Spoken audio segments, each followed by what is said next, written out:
Welcome back to the RETSY podcast. I'm your host, Matthew Morrison, and today Chris and I sit down with RETSY agent Jenn Burgess. Let's get into it.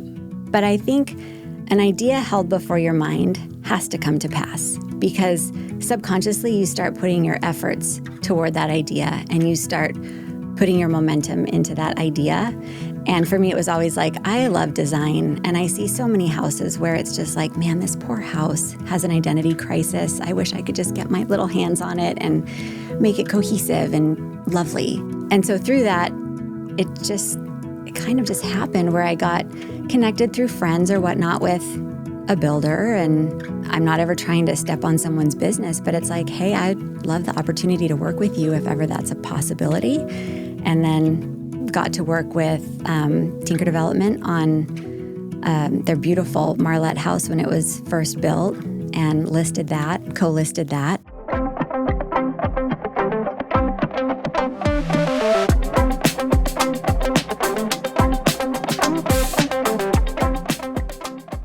All right, welcome to the RETSY podcast. Today we have RETSY agent Jenn Burgess. Jenn, thank you for joining us today. Thanks. This is really fun. Yeah, this has been a blast. I've been having a ton of fun recording these, and we haven't been in the studio for a while because we, just a little behind the scenes.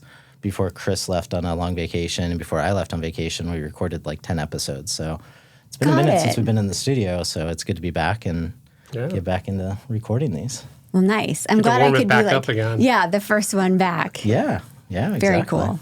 Well, thanks for joining us today. We like to get started. What did you do before real estate? Gosh, well, long before real estate, I had a near 10-year career as a morning anchor. And I started in Flagstaff right out of school. Actually, I started on 9/11. Oh, really? That was my first day. Wow. Kind of unofficially, so to speak. I had just graduated college, and now this was years ago, obviously, but doesn't feel like years ago. It doesn't. Ron, Rick, and Jen in the morning. Yes. I watched you. And that is where 2N Jen came about because Jen rhymes with 10. But anyway, so 9/11 hit, and I was just baffled. Like, what do I do? And I called my dad, and I was like, Dad, are you okay? What do I do? And he's like, go into the TV station and just be like, I'm here to help. What do I do? And the day after, they were like, well, we can't give you an on-air job, but you can fill in and you can work production. And that lasted a year. And then they were like, well, our current anchor is moving on, so would you like this position? And that snowballed then into Channel 10. And That's awesome. Takes a special kind of personality that can go on camera, feel comfortable, have a conversation, and early in the morning. I remember watching you in the first couple videos, and you were helping some partners through videos and stuff. I mean, it's an unnatural thing, but for you, it just comes so natural, and it's incredible to see what you do and how you put out your videos and how comfortable you look and feel in them. So it's a big part of real estate. It is. And honestly, I should do more. You said it, not me. Yeah, I know. But so I did morning anchoring for 10 years, and I think I was pigeonholed into it because I was happy. And happy at 5 a.m. is hard to find. So after 10 years of that, you're waking up at 1:30 in the morning, getting into the newsroom by 3:30. So, wow. And it's not glamorous. There's no hair and makeup team waiting for you. It's like, it's on you. So after 10 years, I was like, I'm good. I'm going to exit this. And then I worked kind of freelance for a while. And then I got into interior design. And I've always kind of had a hobby, a penchant for it, if you will. But I was married at the time, and we got our house, and it was ugly. And I was like, well, I can do a cosmetic enhancement of it. And so I did. And then I had some friends over, and the husband was like, wow, who'd you hire for your house? And I was like, contractor? What do you mean? He's like, no, like, who did this? I was like, well, I did. Not that big of a deal. And he's like, I just bought a house in Arcadia. Could you do this? And I'm like, in my head, can I do this? And I was like, you know what? I'm just going to say yes, because what's the worst that can happen? Right. So I said, yeah, I can do this. And that snowballed into then working with a GC who was in the very early stages of kind of remodeling and rebuilding Arcadia. And he was like, do you do this? In my head, I'm like, wait, who was the GC? I didn't know this part. it was SRJ. Oh, okay. So around 2013 or so. Yeah. I introduced SRJ to my client who had come over to my house, and he became the GC on that project. And he was like, so do you do this? I was like, yep, I sure do. And I'll figure out what I don't know. So that snowballed into 5 years of doing interior design work. And then at the time, I was going through a divorce, and I was like, I'm really going to need to figure out how to stand on my own 2 feet. Design is super fun. People don't want to pay the high fees, and I feel weird asking for them because I felt like somehow I wasn't qualified. And ironically, one of the GCs was like, hey, since you know this house so well because you did it, can you just write the remarks that will be on the MLS for the realtor? And I was like, I am a pretty good writer because I did news for 10 years, but that seems odd. And so I did, and that started kind of the wheels in my head turning, like, if that realtor can sell these houses and make a good enough living, why am I not selling these houses? And so through a divorce, I did the 9-day course in real estate and got licensed, and then was like, okay, now what do I do? But that's what led to me doing real estate. I didn't know that. Yeah. As long as we've known each other. Yeah. And so ironically, my first basically year in real estate, I started at Sotheby's because I knew this is my area. Mm-hmm. I knew you had to be focused on an area that you at least had some expertise in. And I was like, well, I live, in the Paradise Valley community. I'm down in Arcadia. I've worked in Arcadia, so I understand the aesthetic. I understand the demographics. And I was like, at the time, Sotheby's was the house to go to. And I got connected with a great team, and one of the team members put together this mastermind group and very graciously said, come on, new girl, like you can be a part of this. And it was all these seasoned people, including Chris. Oh, wait, I remember the mastermind. Mm-hmm. Yeah. And that's how we met. Wow. And do you remember the one we did in that living room on, I think it was like Rosa? And then we had Adam do his like move every 2 year. And I think, God, what was I coaching at that time? I did something, I don't even remember, but yeah. What's funny is that group's still together in a text message today. Yep. Some of the brokerages aren't still with us, but and people have moved companies, but it's a pretty powerful group. Yeah. I mean, it's great information. It's great networking. But from that group, I was the new kid. Everyone else had been doing real estate and doing their own, remodels and flips and everything. And I was like, wow, this is fascinating for me to be here. I really have no business being here, but I'm just happy to be a sponge. And I remember some of my first deals, I think someone had recommended I call you for comp help. We were not at the same brokerage, but they were like, Chris Morrison's your guy. If you need help with comps, call him. He'll be straight with you. And I was like, okay. And I did. And I think the thing that made the biggest impression on me at that time was that you never talked down to me as though I was brand new. You treated me like I'd been doing this for 10 years. And that stuck with me because some people weren't like that. And so I was like, Chris is a good dude. Like, that was very cool. Thank you for saying that. It's like I remember back when, and I mean, in this industry, I don't know why. I think a lot of people, when they're newer in the industry, they think more about it than other agents do. Probably. I just look at it as a sandbox we all play in. And you do right by everybody. And sometimes you need them to pick up the phone and do you a favor, and they will. It's like that. I've always kind of looked at as much as you can give to the neighborhood. What's that book by Gary Vee? Jab, jab, right hook, whatever. Yeah. Just give. And, someday when you need it, they'll answer the phone or they'll help you out on a deal or they'll push their client a little bit harder when you're in a bind. So it's great to hear. I remember all those days. Yeah. I think the presence that you gave off, I didn't know you were new. Well, that's... I thought you've been in the industry for years, so... Great. Whatever you did right. Good. Glad to hear it. Yeah. But I mean, you see a lot of professionals move into our industry, and it's just like a lot of the avenues in which they come in from like a business background, or for you, for like news and video, and at the time in the industry where video was taking off. And I remember in our coaching, it was like right after Tom had played golf with like the new CEO or president of YouTube, and they just gotten acquired by Google, and now it's like the first biggest search engine owns the second biggest search engine, and like video is going to be big. It's just like, and like video is hard. Like at the very beginning, I remember my team meetings, I think out of our whole team, it was like 9 people at the table. I think Shannon Gillette was the only one that really did video. It's just like you tell her to do something, she's like, okay. She just does it, right? Yeah, and she does a great job. Yes, she does. I'm sure it wasn't easy for her on her first video or second or third, but she just kept doing them. But with you, with that natural transition, I mean, and I've seen some of the cool content you've come out where it's just like you get hooked on watching. What's the video where you like, I think you or Tinker or somebody gets electrocuted on a fence, and I'm like, okay, I'll bite. I'm going to watch this. But, everybody looks at the bottom and like, damn, 2.5 minutes. Okay.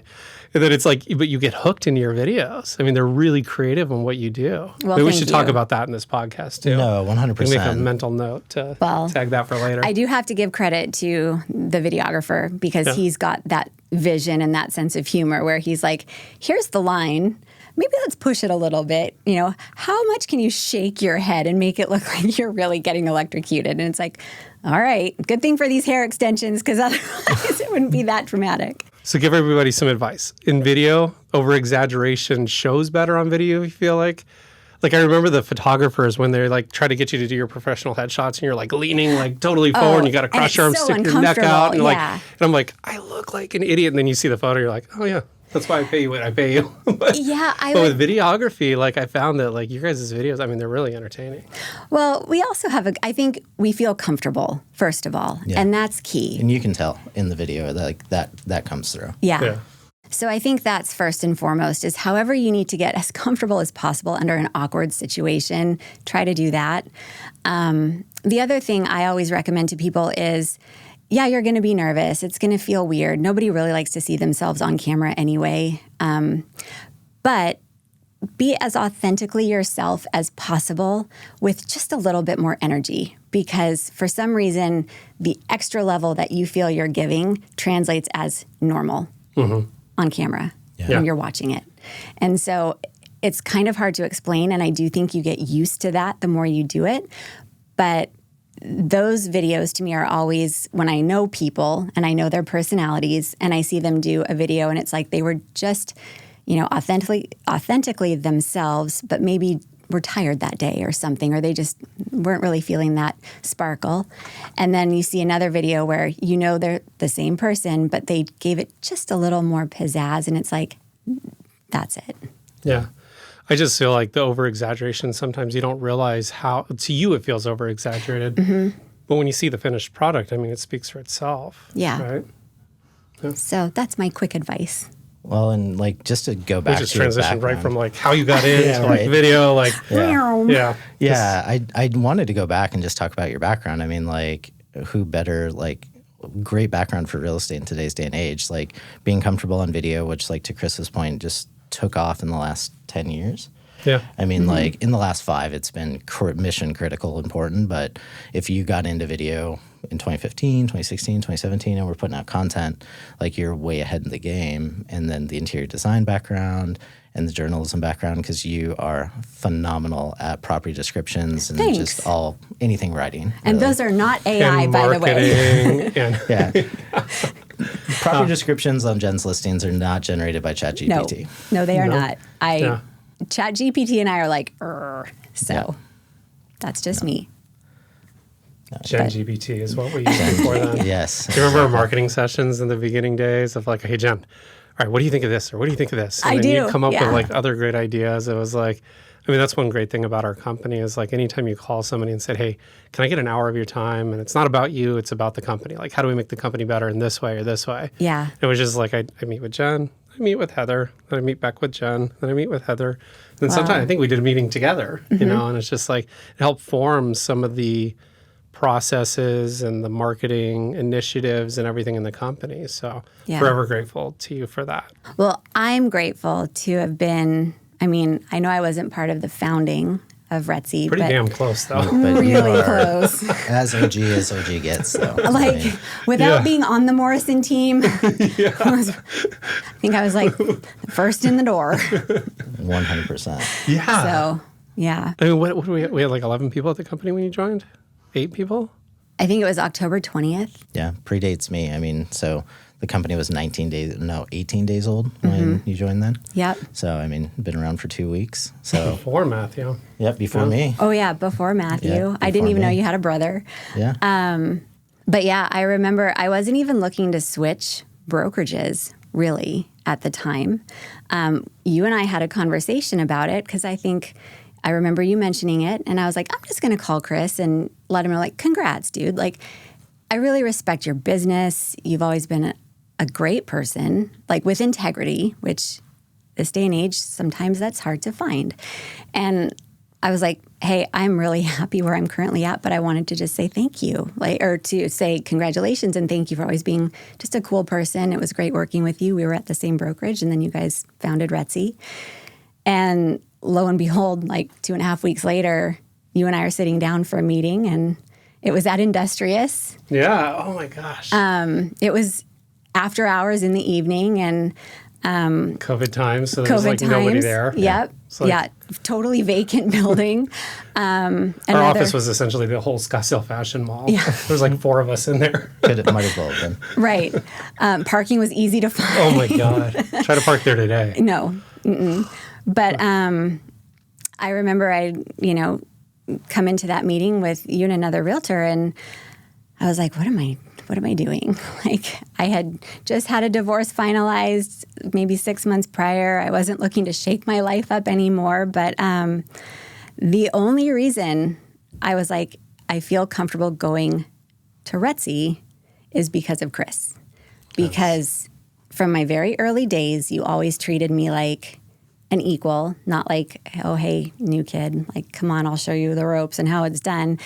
And I've always had such a great respect for how you operate and how you do business. And I think had it been any other brokerage calling to say, hey, come meet, I would have been like, I'm good where I'm at. I'm very happy. But because of the person you are is the reason that I took that meeting and stayed. Yeah, thank you. I mean, I remember back to some of those early conversations back in the day, and it was just like having a conversation with an agent of your caliber at that time and having kind of a new proof of concept. And I mean, you remember the original pitch. It was like, what if a real estate brokerage could just do these 3 things for you, right? What if they could? Yeah. Because we were both at the brokerage where it was like, okay, here's a logo, and then you got to pay for everything, and we're not going to give you anything. It was like, okay, and like outside of one neighborhood, nobody knows what this logo means. And it was just like the whole idea of like, what if a brokerage actually did more and did more and did more?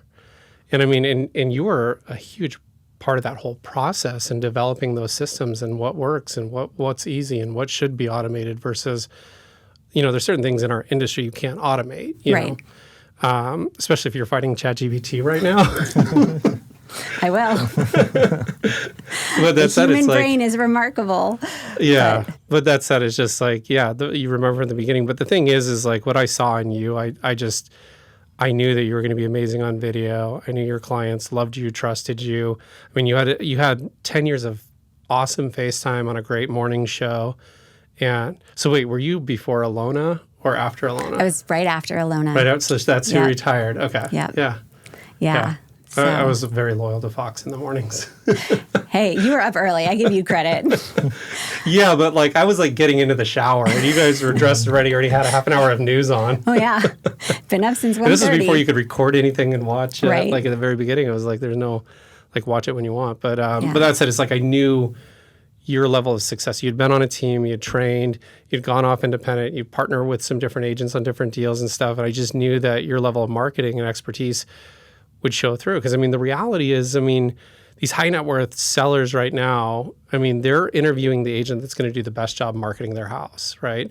I mean, sadly, I mean, with the AI age and the ability for a client to get on Zillow and know everything about a house, a lot of the power that we bring to the table has been kind of taken from us as agents. So they're looking for incredible marketers with integrity that will look out for their representation and defend it, to the very end, and make sure that you get them the highest number, and then also have knowledge in the market and the tools behind you. And I think that our whole industry as a whole is going to get condensed to those professionals. And then the dabblers will always kind of be the dabblers out there. And you remember from the beginning, I'm like, this is what we're looking for in an agent. We're going to pass on the people that do not fit into this box of like professionals full-time that, know how to market, that have good integrity, that will utilize the systems and tools. Do you feel like 4 years later, we've kind of kept our promise on that? Yes, 100%.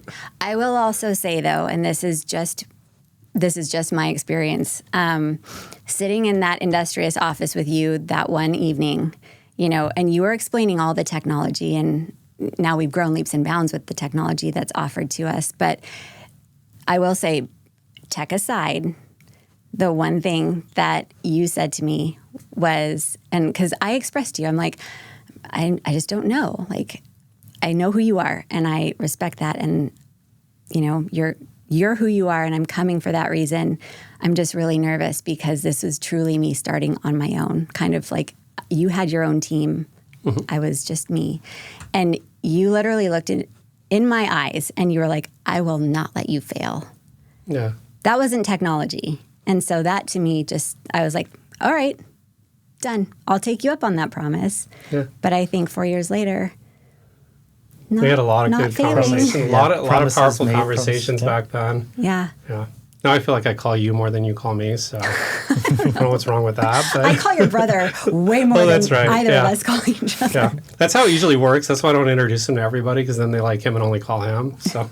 Well, he's also got like this master brain of broker knowledge, and it's very helpful. Yeah. I mean, I will say,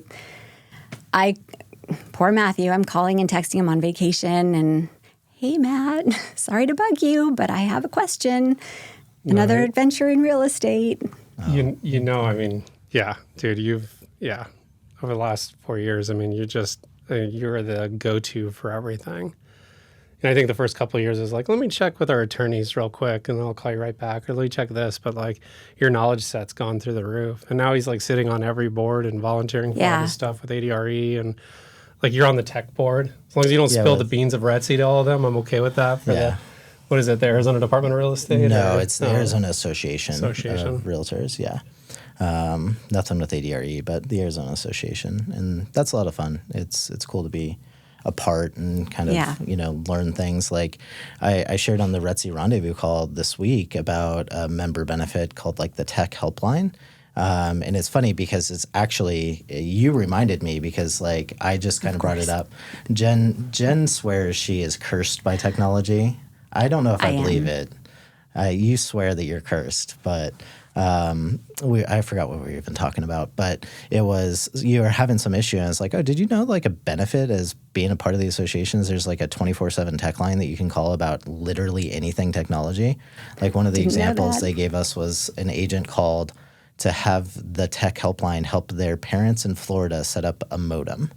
And it's like a totally free benefit just by being a part of the association. And you were like writing it down. Oh, it's in my phone now. Like I saved it in my phone. Call this number in case of emergency. Yeah. And it was like, I should bring that up on the rendezvous call because tool. Like, if I didn't serve on the board, and I still wouldn't know about it, as a benefit. So. And it's got to get my mom on it. Yeah. Glenda would break the system though, like 6 hours out of the 8 hours of the day. No, I joke, all joking aside, like she doesn't want to learn technology. She's open about that. She doesn't care if I talk about it on a podcast. So it was just like, if she had her way, like she'd delete everything off of her iPhone except for the little call button, maybe the text message button. But that said, it's like, I got a call from like Verizon. They still regret calling me on this like inbound sales call. And it was like, oh, we're offering like a home service where we'll cover everything in your house. I'm like, everything? Like my kids break stuff weekly. Like, are you sure? And they're like, not only that, but you can put 2 addresses on and we'll come up and help anything. Like if you need help plugging in a printer. Your mom's like, I call my mom. I'm like, hey, Mom, I want you to save this number in your phone. Verizon charges like $25 a month for this, Yeah, by the I way. think You know what we I'm talking about, yeah, I right? think we Which have it they've too, yeah. replaced 2 broken iPads in my kids and they've been to my mom's house like probably no less than 7 times. Amazing. It's worth it, right? Like, because, you know, like that call when I'm in a podcast or a meeting or with a client or with another agent or meeting somebody, it's just like, and my mom calls and she's like, my emails are all gone. They all deleted. Like the little box is gone. I'm like, Mom, see the little arrow that's pointing to the side? Point it down. Oh, okay. Okay, there they are. Okay. I feel that so deeply. I'm not going to lie. I think she might be my spirit animal. It's just a different generation. Like my mom can spell any word. And like, I mean, I suck at spelling, but I know my tech. Like, Yeah. Yeah. Grammarly is my best friend because spelling and grammar is not my strong suit whatsoever.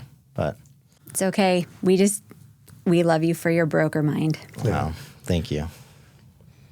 all right, let's move on. What else should we cover today? I'm like, if I'm listening to a podcast about Jenn, like I know her background, I know she's good at video. Like, let's talk about some of the like leaps and bounds and price point. Like now you're doing a lot of developer sales.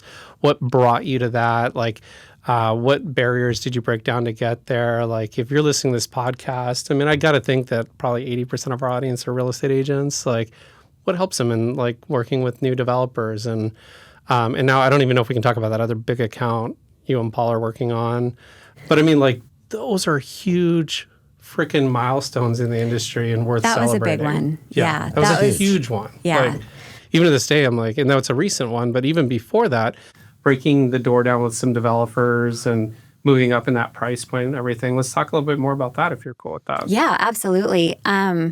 So funny enough, I always wanted to do development. Mainly, I want to create my own beautiful houses to sell. And that was my target goal getting into real estate, aside from I've got to pay bills. But I knew in the back of my mind that this, you know, working with buyers and sellers is a stepping stone to getting to where I want to be, which is I want to acquire and develop my own properties and then sell them. So the path just kind of led to that. And I think, not to sound all woo-woo, because I'm not really a woo-woo type person, but I think an idea held before your mind has to come to pass, because subconsciously you start putting your efforts toward that idea and you start putting your momentum into that idea. And for me, it was always like, I love design, and I see so many houses where it's just like, man, this poor house has an identity crisis. I wish I could just get my little hands on it and make it cohesive and lovely. And so through that, it kind of just happened where I got connected through friends or whatnot with a builder, and I'm not ever trying to step on someone's business, but it's like, hey, I'd love the opportunity to work with you if ever that's a possibility. And then got to work with Tinker Development on their beautiful Marlette house when it was first built, and co-listed that. And I think just from there, going through that whole process and seeing how those things work, what's important to developers, what's important to builders, and just offering services, I think, like with really no expectation for return, but just like, oh, hey, when I did design, I worked with this great fabricator. You know, I'll give a little shout out to them, Accent Marble and Granite, family-owned company, and they're wonderful, and their fit and finish is beautiful. And I'm like, why would I withhold that from someone and withhold their potential success? Like, go, use them. I don't benefit anything from that, but maybe you will. And so it's almost like a good way to test a vendor. Like I know when we share on RETSY Connect, it's like either RETSY's going to break this vendor and then they're going to stop answering their phone, or they're going to like rise to the occasion, do good work, and look at good feedback. It's a good like test. Yeah. But I mean, you're also bringing up a great point, is there's a lot of sharing. Yeah, I think, how else are we supposed to get better in this business and get better as individuals if we're not willing to share? Like, if you want to keep all of that locked up in yourself, that's fine. But that's also, in my mind, that's very selfish, because it's like, here you could elevate someone else. And then by doing that, maybe you get elevated too. And before you know it, everyone's succeeding. I don't think there has to be a limit or a holdback on someone else's success. I mean, there's plenty to go around. nobody ever needs to feel threatened. And if they do, sorry. Yep. But so that's kind of what I did, is just kind of volunteered and showed up and offered to hold people's listings open, asked a lot of questions of builders and developers, and just it comes from a natural place of curiosity too. And I think that's part of the journalism background, is just I ask a lot of questions. And so I think it's just being very interested in somebody and saying, like, how did you do this? Like, am I doing something wrong, or how can I do that better? And how are you doing this? And before you know it, you've developed a rapport with people and they start trusting you. And now I have a lot of friends who are developers, and it's like we share information. And I'm like, come walk my project. I want to hear your feedback. Like, would you have done this differently? Do I suck at this? And they reciprocate. It's like, I want you to come walk my project and see this. How can we help each other? So. Yeah, and it kind of reminds me of a phrase. I know Tony Robbins always says this, but I think he stole it from Oprah Winfrey. But like, who you spend your time with is who you become. Oh, yeah. And you look at within RETSY, like the agents you spend a lot of time with are all in that development sales. I know you and Adam are close. We have a whole thing called Adam's List. Those of you who don't know what that is, it's Adam like Hisney, man. He is great.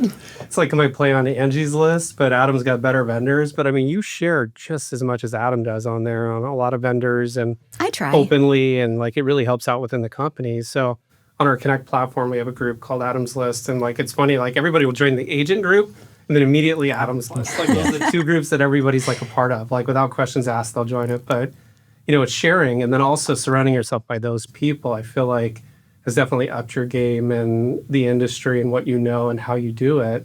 But your ability to volunteer, do those open houses, sit in on meetings. I think you and I sat down, and maybe I'm confusing it with another agent, but I remember one time like somebody asked me like, all right, what did you pitch to Crown Canyon when you did that, or Silver Sky when you did that? And it was just like, all right, come into the office and give me an hour of your time, and I'll show you everything. And then it's just like we collaborated. And, you know, the big thing within RETSY is just like when you're willing to share like that, share your vendors, share your marketing process, share exactly what you say and how you say it to different developers or sellers, you're really just making everybody around you better, which makes you better. Yeah. Right. Yeah. You know, tide rises all ships. And it's just like, I feel like your reputation in the industry with the way you share, like that's a huge part of your success there. So you got your foot in the door with a couple really good builders who know you, trust you, love you. And so what's next? Well, the big account that you mentioned. Are we allowed to talk about that, or do they care? Or? I think we can now, because now they've got 8 properties. So what account? I don't know what you're talking about, Jen. Yeah. For the last 6 months. So, yes, a dear friend of mine who I grew up with in Washington State, he and his wife and their family moved here during COVID, and I worked with them as buyers. And just so happened that the realtor he worked with to sell their house up in Washington was like, hey, this company I work with up here, quite a large home builder, they're looking to expand their scope of work into Arizona. Who is a good realtor? Who would you recommend? And he gave them my name. And I was like, wow, that's really great. Thank you. It's volumes. Yeah. And I'm still figuring out what to get them as a thank you gift, because now that the deal is cemented and firm, I need to get them something fantastic. So if you have any ideas, let me know. For that account, maybe a car? I don't know.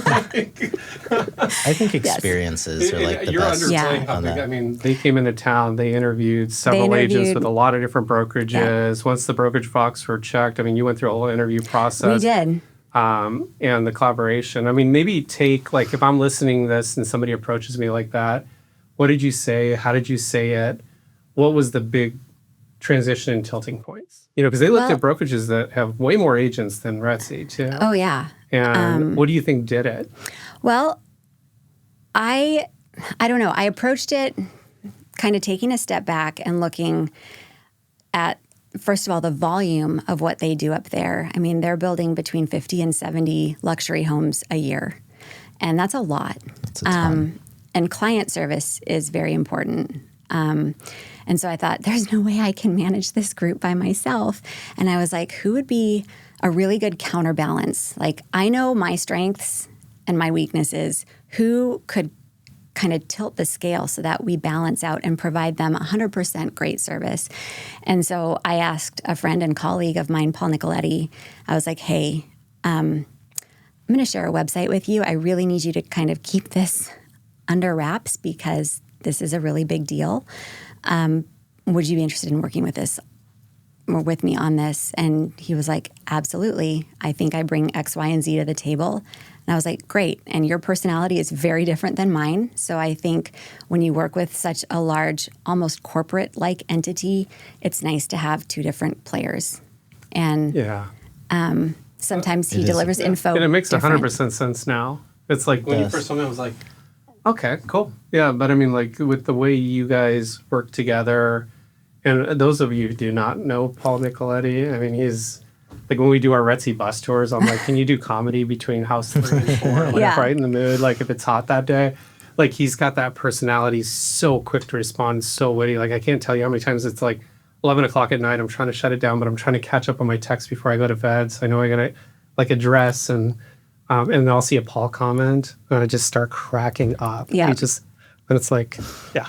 And I think, it's really helpful. I was listening to Mike and Heather's podcast this morning, and they were talking about their effectiveness in Morrison Ranch, how it's a husband and wife, a male and female. Now, Paul and I are not husband and wife, but we're male and female colleagues, and I think people react differently, and you can get different information and really work together. So it's just a really nice balance with this large group, which is MN Custom Homes.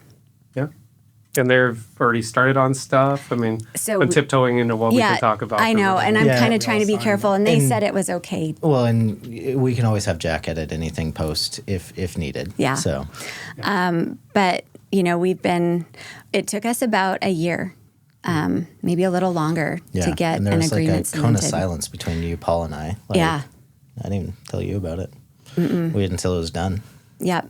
It was just very much like, I don't think this, when we had to sign NDAs, so it was like, okay, this is serious. But since we inked the deal, they've gotten 8 projects or 8 lots. Beautiful. That's awesome. A number of those have been off market. So, we don't get credit for that immediately, but those will be coming out of the ground in the next 6 months. And then they're looking to acquire more. They wanted to acquire about 12 in their first year. So they're going to let you be extra creative on video and marketing them and everything? I think we have license to do a lot of what we do here in Arizona. Perfect. And that's, to transition into another kind of facet of the conversation is a lot of our clients I know are still coming in from out of state. And it's just been very interesting to try to coach this entity up on, yes, you guys have had extremely good success in Washington with your model and what you're doing. But now I need you to take off like the rain hat of Washington and put on like the cowboy hat of Arizona because our market's totally different. Yeah. Do you find that they listen to you and they're going to... They're getting there. I mean, it's like turning the Titanic, and I don't mean that in a bad way. I just mean they've done this for 10 years up there, and they know their numbers up there. They know their processes, and that's amazing. Yeah. Down here, it's like this is different dirt. This is different market. Yeah. We do things differently. Yeah. Yeah, I'm excited to see what you guys will do with like the marketing and feedback and their product of homes. I'm excited to see what they're going to produce. And, I remember there's another big builder in the Valley that took off. And, after a while, they were just acquiring so many homes that everything looked the same. And you remember we went into that meeting? Yeah. How uncomfortable was that when they asked, like, what would you change about? I'm like, I would change everything about the design of your guys' house. Yeah. Like, it's your house. And I'm not saying that like it's a good thing, right? Like, it needs to be different. It needs to like be high quality. I mean, the warranties have to be there because you're playing in a really unique space of like full custom to, like in a lot of these neighborhoods, people don't like track homes. Yeah, no. So and at that price point. Yeah, at that price point, they're expecting more. So I'm expecting them to be like that next level and have huge success in the Valley. So I hope so. We've sat through multiple design meetings with them just to say, hey, again, you guys have done this in Washington. This is what doesn't sell. But here in Arizona, we like this, and buyers of this, caliber will like these things. Yeah. And, that's also important as an agent. Not that that's, our license to do that, but to be able to talk a client through like, hey, you're embarking on this endeavor, aim for this, and you're more likely to see success. We can't guarantee it, but we know what sells here. Yeah. You know what sits on the market, what moves quickly, what buyers like and dislike about properties, whether it's your listing or your buyer. Yeah. You're getting that feedback, boots on the ground, and that's really Having helpful. those meetings often is important because the needle starts to shift. You start to see the colors change in a house. You start to see trends change, and now all the stuff I'm seeing that's done in porcelain and not as much stone. It's just these trends change, and they happen so quick. So yeah, and you have such a great eye for design. Like, thanks. Everyone should follow your Instagram. Just like on your stories, like seeing like different color swatches and like yes, I'm my terrible. stucco dilemma. Yeah, your stucco dilemma, and like I'm terrible at it. I don't know if I'm colorblind. I'm like I don't know the difference between the two, but it looks great. but there's like 3,000 shades of white. Yeah. Yeah, I mean, exactly. literally. One that works. But Yeah. And ironically, so the house that I'm currently working on with my brother as my partner, our lovely stucco company, Loyola and Sons, who are fantastic, they made 9 samples for me. At the end, I was like, hey, can you actually blend 2 colors? Because I really feel like that's going to be the winner. And lo and behold, I was like, yep, that's the winner. So I think the only thing that beats that, I remember on our one of our builds, I'm not going to say the builder of the street because people know the home, but like they did 27 grout samples on a stone to get it right. And I remember because like the contractor was there, my client wasn't there, but I was there to represent him. He's like, this guy's totally unreasonable, this and that. Like 27, what do you think? And I'm like, well, I think 28 better be right or he's going to fire you.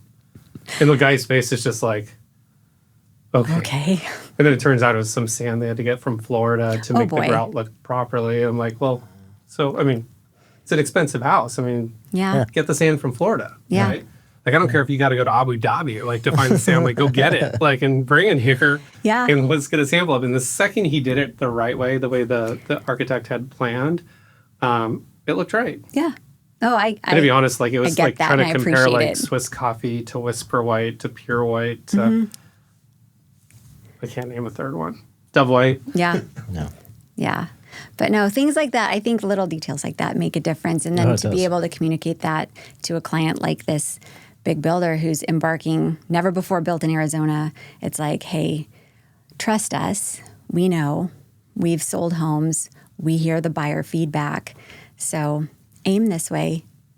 That should bode well. So you got them through referral, which that does help a lot in our industry, which is great. Yep. But like a huge count like that, I mean, it takes more than a referral and a pitch and some knowledge and stuff. Yeah, you're asking what did we do. Yeah. So we that maybe, you feel comfortable with. Yeah, no, for sure. And if it helps someone else, great. Like I said, like I'll share as much as I can within the bounds of what I'm able to. But I feel like I sent Paul over there to mow this front yard for free for 6 months. Yeah, and up in Washington, you do have to mow your yard like at least once a week. But no, I just thought, okay, here's this group coming into hot Arizona. There's a bunch of them. So rather than split everyone up, Paul had a great idea. He's like, let's rent one of those like vans. And I was like, I'm not driving a van. Like, I don't know how to do that. Paul I was like, I made the right decision just for this. Like Paul got this. But that's Paul's strength. What I'm really good at is telling a story and putting things together. And so pictures and words make a lot of sense to me. So I put together like a 15 or 16 page document that just spelled out the areas which we thought were best for them to focus their efforts on. We understood that they're probably not ready to break into the PV market, but going into Cactus Corridor, going into some half-acre lots. They're not afraid to be kind of like the first person in, but we also want to guide them and say, well, you can't just go into any area and expect to break comps. Like we do have to go about this deliberately. So put together a document with just pictures that highlighted kind of the different characteristics of those areas, made up little write-ups, took some info from Cromford Report, stuck it in there for them so they could see data, because these people, not all of them are builders.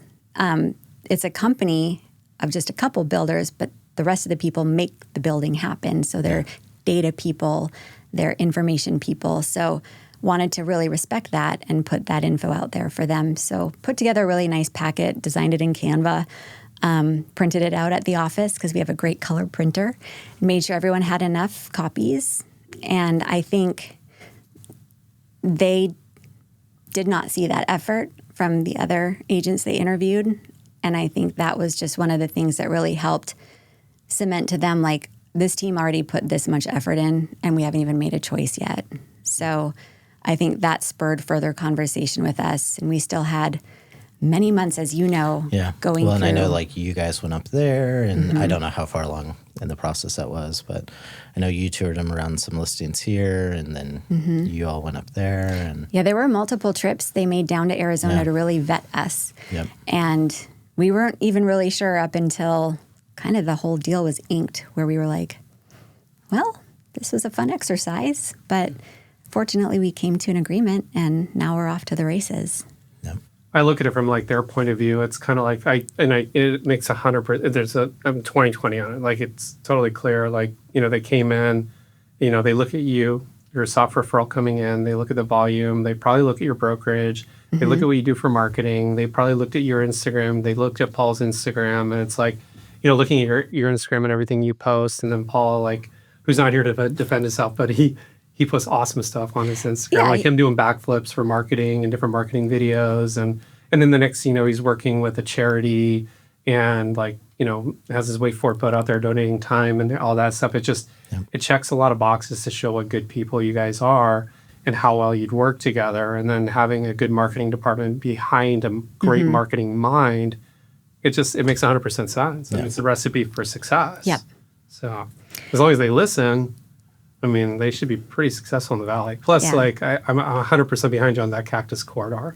Yeah. I've been pointing a lot of people out of Arcadia to the Cactus Corridor just because of lack of buildable lots. And if your client's got a head start by 8 homes, they're going to do really, really well there, because I do feel like it's a great transitional market. It can't really go south of, like, the selling areas. You got to go north. Yeah. So you can, but north is better. But I know what you're saying. And yeah, I'm excited too. It's a neat area because it is kind of like, this is old Arizona. You still have some horse properties, and there's charm to the neighborhood. Yeah. And yet they're established, and people are really, there are no HOAs, yet people have a lot of pride in where they live. And so that was another element we brought up to them, is like, please be a good neighbor when you come into this community.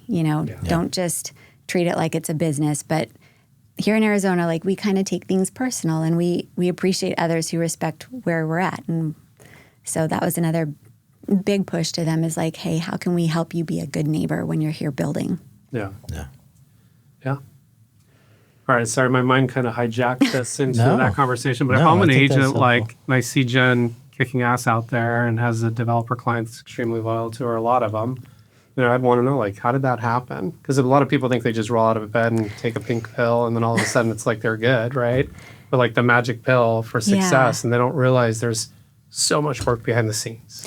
Yeah, and I think that's also kind of the tricky part about this day and age, is that, you see so many people living out life on their little Instagram, and, you get 30 seconds and everything's great and hustle and all that. And it's like, you see the 30 seconds, you don't see, like, the 3 to 4 years prior of just trying to get that relationship and have it be authentic and not fake. It's like, hey, I want to be of value to you. I want us to have a great relationship, even if we don't do business together. I want you to be able to come to me with, hey, I really like that shade of white that you chose. What is it? I mean, I've given like 5 people the color combination of that stucco now, because I'm like, really? Yeah, have it. It'll make your house better, maybe. I don't know.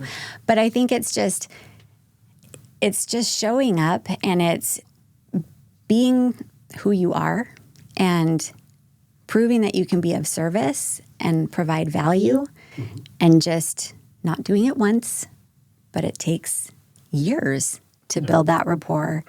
I mean, fortunately, I'm friends with a lot of the people I work with, and it's like that helps, but I built those friendships from nothing. It didn't just happen. There is no pink pill. There is no, magic drink that you can mix up and toss, and all of a sudden you wake up and it's ponies and rainbows. It's like, no, this is, wearing yucky shoes because you want to walk a job site, and, helping someone select their water line tile or something like that, or just showing interest in like, who are you and what are you doing? Well, then you show up. I mean, that's a common theme for everything we're talking about. Like, you're there for, God, almost every open house I walk through. Like, if I don't see you, like, I'm always texting, like, hey, are you okay? Or like ladies happy hour, or like, it's just like we have a good core there where it's just like you do a lot, you show up for everything. And that's the stuff that a lot of people don't realize that is a lot of the work. They're not just hiring you to sell their home. They're hiring the person that put in the time, that put out the videos, that showed up to other people's open houses, so they're going to show up to yours. There's a lot of collaboration, and then also surrounding yourself by those agents that are doing what you want to do. And now you're in a position to lead the next agents that want to do what you're currently doing. And there's no better person to share that information than you. And I'm happy to. If someone's watching this and they're like, hey, would it be cool if I like ask you a couple of questions? Absolutely. Like, I will we'll help share as your much as I contact can. information, but you guys have to wait till the end for that. Yeah. But no, I think that's just a real quick point about RETSY as a whole. Like, currently I am not on a team, but this brokerage is a team, and it sounds so cheesy because I'm sure a lot of people say that. But I will say, from the day I joined, it has never felt like I'm flying solo. And that was so crucial because there's something really special about that, and it really helps just reinforce confidence, because sometimes this business shakes you down. Yeah. And it's really nice to, feel like Matthew's not like, oh my gosh, it's Jenn again. Never. But like, it's just, you never feel alone here, even if you are a solo agent. And I think that's extremely valuable. Well, and you have embraced it as good as anybody because you collaborate with so many different RETSY agents. I mean, like, we just talked about like you and Paul's collaboration on this one client, but you collaborate with a ton of RETSY agents. Like, you and Sienna do a ton of stuff together. I was just going to say. Yeah. I mean, there's several examples of that, and like, it is the culture, but you've helped build that since 2 weeks after the company started. It's an awesome talent pool to pull from. Yeah. It's like, it is. And I know agents that have reached out to you for help, and I mean, you and I were at that one house that Tinker built, and you walked an agent completely through a video. Like, first take, it was like, that was great, but we're going to change everything. And it's okay. And it's okay. Yeah, it can be edited. All right, so we're over 50 minutes in. What other questions do you want to hammer out? Yeah. So, well, I do want to ask kind of where you see the Arizona market in the next 5 years.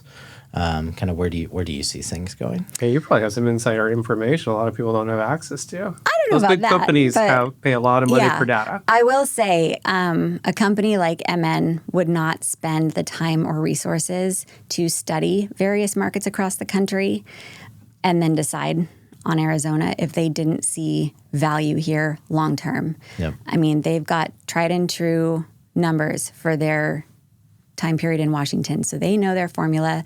They saw it being successful here.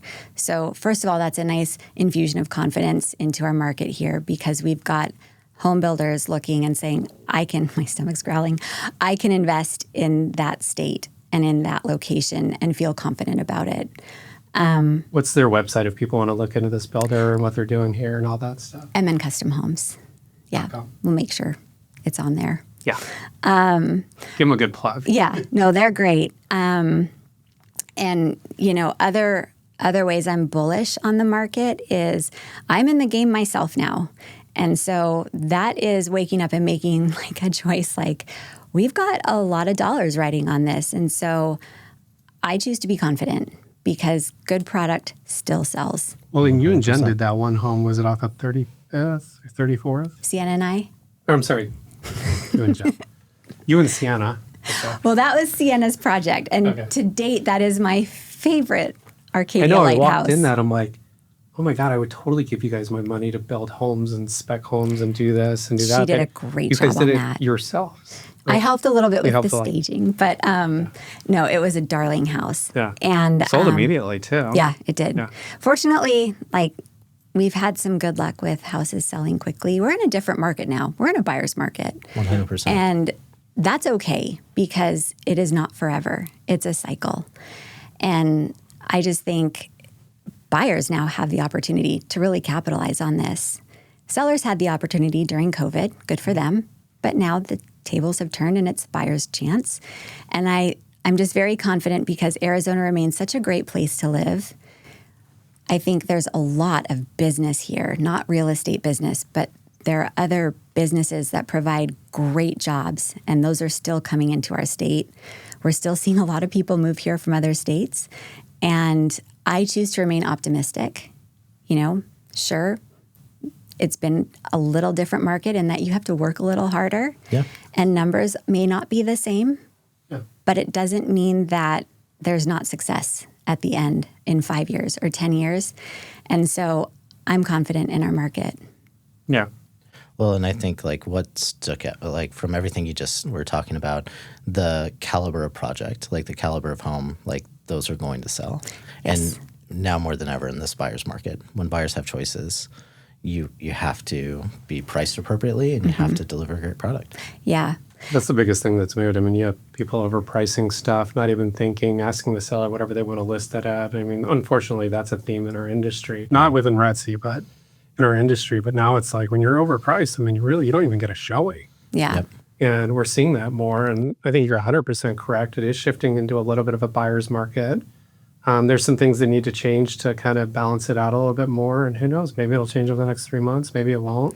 We've been saying that for 2 years now, but I do feel like Arizona and real estate in general has been in kind of a little bit of a penalty box with the whole interest rate thing. And, luckily within RETSY, a lot of our buyers are cash and higher net worth people. So they're less affected. But gosh, the second somebody can go out and get a loan and lock in at a rate that starts with a 5 or even a low 6, hold on to your butts. Yeah, I don't know. It's going to get crazy out there. And it could shift back to a seller's market. But that said, it's just having a pulse on the market, knowing the product you have, bringing it on, and making sure you get it off the market within the right amount of days so that you're not getting stagnant. That's important. So. Yeah, and setting the right expectations too.